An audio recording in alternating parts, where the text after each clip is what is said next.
Now, the only reason I'm here is that several of you have dared me to try and say anything in less than 5 minutes. So I'm here to prove you I can do it. Okay, so you all dared me to say anything in less than 5 minutes.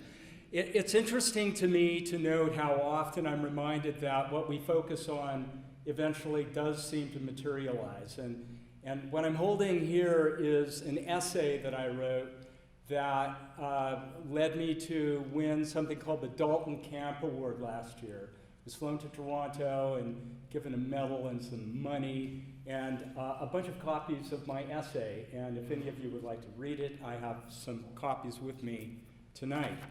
The reason I show this to you is that what I described in the essay, I wrote as if it was something that was already materializing in Kaslo, but in fact it hadn't.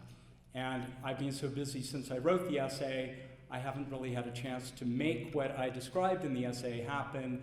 And then I was invited to give this talk tonight to come up with some sort of initiative that would somehow tap into the notion of how broadband can help us make this a better community in which to live and work. And lo and behold, a couple of young Kaslovians came out of the woodwork. Obviously, they have read this essay because they seem to have stolen its ideas hook, line, and sinker. So I'm going to propose that we support them this evening. 100 years ago, we had a daily newspaper. We also had 30 brothels, 40 saloons, and a lot of ne'er-do-wells. But today, while the Pennywise and the Valley Voice do fantastic work, they, of course, because they're weeklies and they have a certain kind of mandate, can't bring us the kind of daily news that citizens of larger centers enjoy.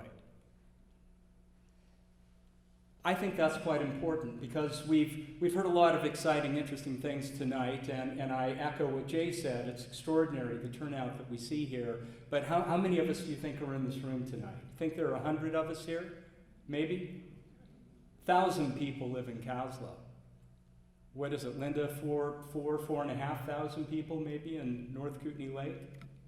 So the vast majority of our friends and neighbors aren't here tonight.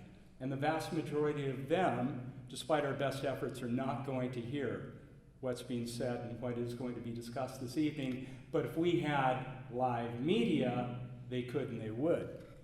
So how can we make that happen? And the answer is broadband.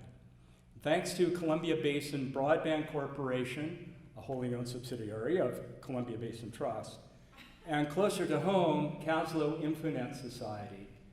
Kaslo is, as you just heard, currently laying fiber optics through the entire area, not just in Kaslo, but all the way up the lake to Meadow Creek and south as well. Broadband sounds on the face of it a sort of boring topic, but in fact, it's more than simply email and Facebook and Netflix movies. It can actually bring us together.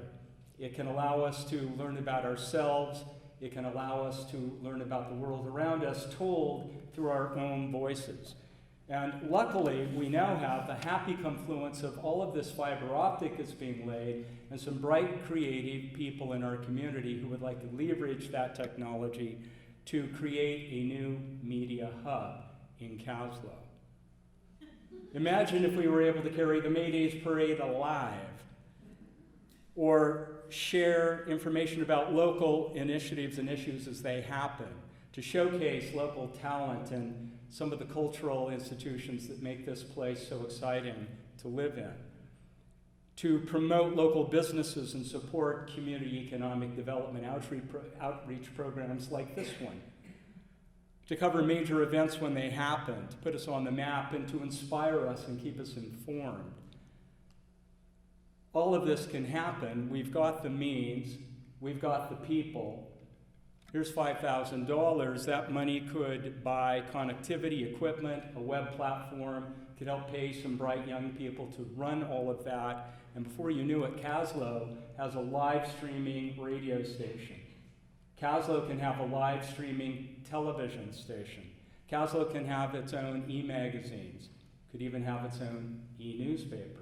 This will create jobs right now and it will have spin-off effects that are measurable and will touch on a lot of the issues that we heard this evening.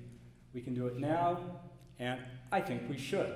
And if any of you have any further ideas or questions on this, please contact Mr. Neil Johnston. There's his email address right there. And again, if you'd like to read what Neil and his friends are proposing to do, just come and see me and I'll give you a copy of this handsome booklet courtesy of the Friends of Canadian Broadcasting. Thank you very much.